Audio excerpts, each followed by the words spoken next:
ما زمان ما كانش فيه اوفسايد. هو ليه كل ما اسم مارادونا او بيليه يجي في اي نقاش كروي لازم حد يطلع من تحت السجاده يقول لك الجمله دي، او العاقل قوي يقول لك بس دول كانوا بيلعبوا زمان، الكره دلوقتي اتغيرت خلاص زمان بقى. الجمله دي شكلها منطقي، لبقه كده ومتحضره، بتحسسك ان اللي بيتكلم فاهم هو بيقول ايه، عارف الداتا والبريسنج والسيت بيسز والحاجات دي كلها. بس في الحقيقه دي واحده من اشهر المغالطات الفكريه اللي البشر بيقعوا فيها من زمان من غير ما ياخدوا بالهم، وهي اسمها مغالطه التكبر الزمني. اللي انك تبص للماضي من فوق مش عشان درسته، لا عشان انت عايش بعده. انك تفترض ان الزمن لوحده كفايه انه يخليك اقوى واصح واذكى. وفي الكوره المغالطه دي بتيجي في ابسط صوره. بيليه ده كان بيلعب قبل ما يبقى فيه اوفسايد، مارادونا لو لعب دلوقتي كان اتوقف، على اساس ان هو ما توقفش زمان. يعني الحلقه دي مش معموله عشان نقول مين احسن ونطلع كسبان وخسران ولا نعمل مقارنات، الحلقه دي معموله علشان نفكك الفكره نفسها، فكره ان الماضي اقل قيمه لمجرد ان هو ماضي، وهنعمل ده من خلال اتنين مش مجرد لعيبه كوره، لا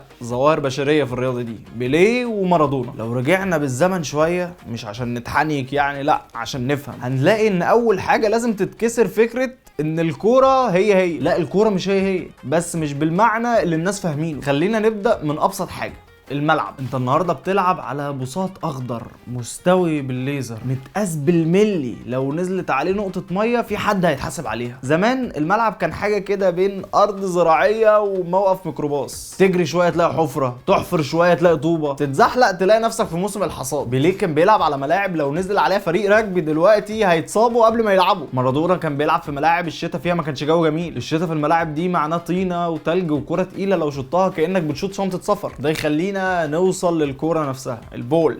تعريف ساعه مجهده شويه. النهارده الكوره خفيفه متوازنه مقاومه للميه، متصممه علميا علشان تطير صح. زمان الكوره كانت تشرب ميه تكبر تتحول من اداه لعب لسلاح ابيض. هتلعب هيد كويس بس غالبا يعني هتصحى بعد ساعتين مش فاكر اسمك. يجي واحد يقول لك بس كانوا مهاريين اقل. مهاريين اقل بايه؟ بلعيب شايف الكوره دي والارض دي ولسه قادر يراوغ 4-5 لعيبه. خلينا نخش على الالتحامات. دلوقتي لو مدافع عطس جنب الجناح الحكم يوقف اللعب والفار يطلع خط 3 دي والمحللين يتخانقوا 20 دقيقه. زمان اللعب كان على صفاره الحكم، انهض والعب كالرجال، يعني اتداس عليك قوم، اتزحلقت قوم، نزفت لف فوطه وكمل. مارادونا تحديدا كان بيتضرب مش عشان يوقفوه، لا علشان يتقدم، ومع ذلك كان بيقوم وبيكمل وبيمشي بالكوره. وهنا بقى تيجي الفلوس. النهارده اللعيب بيمشي ومعاه طقم اخصائيين، اخصائي تغذيه، نوم، نفسيه، اصابات، محلل بيانات، واحد شغلته يقول له انت جامد. زمان اللعيب كان بيقبض علشان يلعب مش عشان يبقى مشروع استثماري. بيليه كان بيلعب في عصر ما فيهوش كارير لونجيفيتي، مارادونا كان موهبه متسابه في عالم مش مهيأ لها. فتيجي مغالطه التكبر الزمني تقول لك بس دلوقتي في احتراف. طب ما ده جزء من الفكره، انت بتقارن لعيب اتخلق جوه منظومه ما حديثه بلعيب اكتشف نفسه جوه الفراغ. نخش على القوانين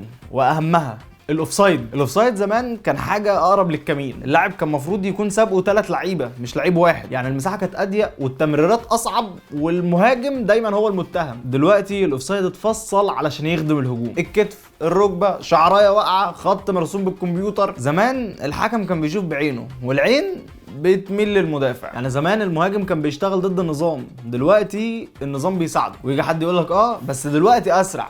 طبعا اسرع، بس السؤال هل السرعه تصنع العبقريه؟ مارادونا ما كانش اسرع واحد، بيليه ما كانش اطول واحد، بس الاتنين كانوا سابقين. وده جوهر النقطه، انك تقيس العبقريه مش على ادوات العصر لكن على الفرق اللي صنعوه داخل عصرهم. في لحظه ما واحنا قاعدين بنتفرج على ماتش حصل انقلاب، بس انقلاب هادي مش في الملعب، في الكنبه. بقينا مش بس بنتفرج، بقينا بنراقب وبنطلع ارقام تخليك تحس انك مشجع مثقف فاهم، سابق اللي قبلك بخطوتين، باصات ناجحه بنسبه 92%، مراوغات مكتمله، اكس جي، اكس اي، هيب ماب تحسسك ان اللعيب ده كان مولع في نص الملعب. والارقام دي بصراحه مبهرة، بتدي احساس ان الكورة بقت علم، وان اي حد مش داخل بالنسب دي يبقى قديم بدائي ما ينفعش دلوقتي. وهنا بالظبط تبدأ مغالطة التكبر الزمني تاخد لبس شيك، شكل مختلف، شكل شركة تحليل بيانات. خلينا ناخد خطوة لورا، يعني كل الاحصائيات اللي بتبهرنا دلوقتي ما كانتش موجودة، مش ما كانتش متطورة، لا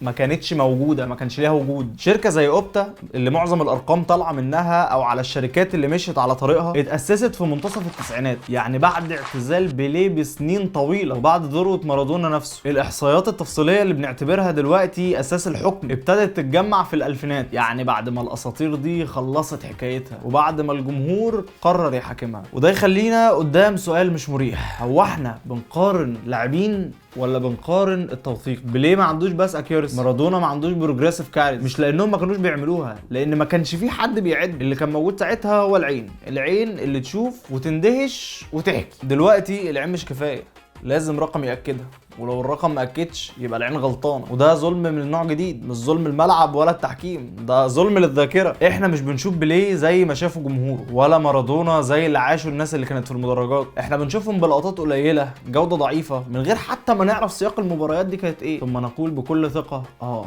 بس الريتم كان ابطأ. طبعا ابطأ، انت بتشوف شريط من السبعينات على شاشه 4K وبتحاكمه بعين اتعودت على اضاءه بطيئه من 6 كاميرات. زمان اللقطه كانت بتحصل وتعدي، ما شفتهاش خلاص مفيش ريبلاي، مفيش تحليل بعد الماتش 3 ساعات، وده كان بيدي قيمه اكبر للحظه العبقريه ساعتها اللي بتعدي عليك فجأة كده من غير شرح. دلوقتي العبقرية نفسها بتتشرح لغاية ما تفقد دهشتها. مارادونا يراوغ 3 لاعبين زمان، يا نهار ابيض ايه ده؟ دلوقتي لو مارادونا موجود بقى شوف بقى، ده خد قرار مخاطر نسبته 27% والحته دي نسبه التسديد منها 1.7 والكلام الفارغ ده. والمشكله مش في التحليل مفيد، الارقام مفيده، بس لما تتحول من اداه فهم الى محكمه يبقى احنا كده مش بنفهم، مش بنتقدم، احنا كده بنضيق. مغالطه التكبر الزمني بتقول احنا دلوقتي بنفهم اكتر عشان عندنا ارقام، والحقيقه الاقرب ان احنا دلوقتي موثقين اكتر، مش بالضروره اذكى. لو كان في اوبتا سنه 62 كان بيليه هيطلع بارقام هتخلي اي مشجع يقعد ساكت، لكن ده ما حصلش. فبدل ما نعترف ان في فجوه توثيق قررنا نملاها بتعالي، نمسك الماضي ونقول له وريني ارقامك، وهو ببساطه ما كانش بيلعب علشان يتعدى. مغالطه التكبر الزمني بتخليك تنسى ان كل عصر ليه تحيزاته وحدوده ومشاكله، وتفتكر ان احنا دلوقتي واقفين فوق قمه جبل الحقيقه. والحقيقه ان بعد 30 سنه هيطلع واحد يقول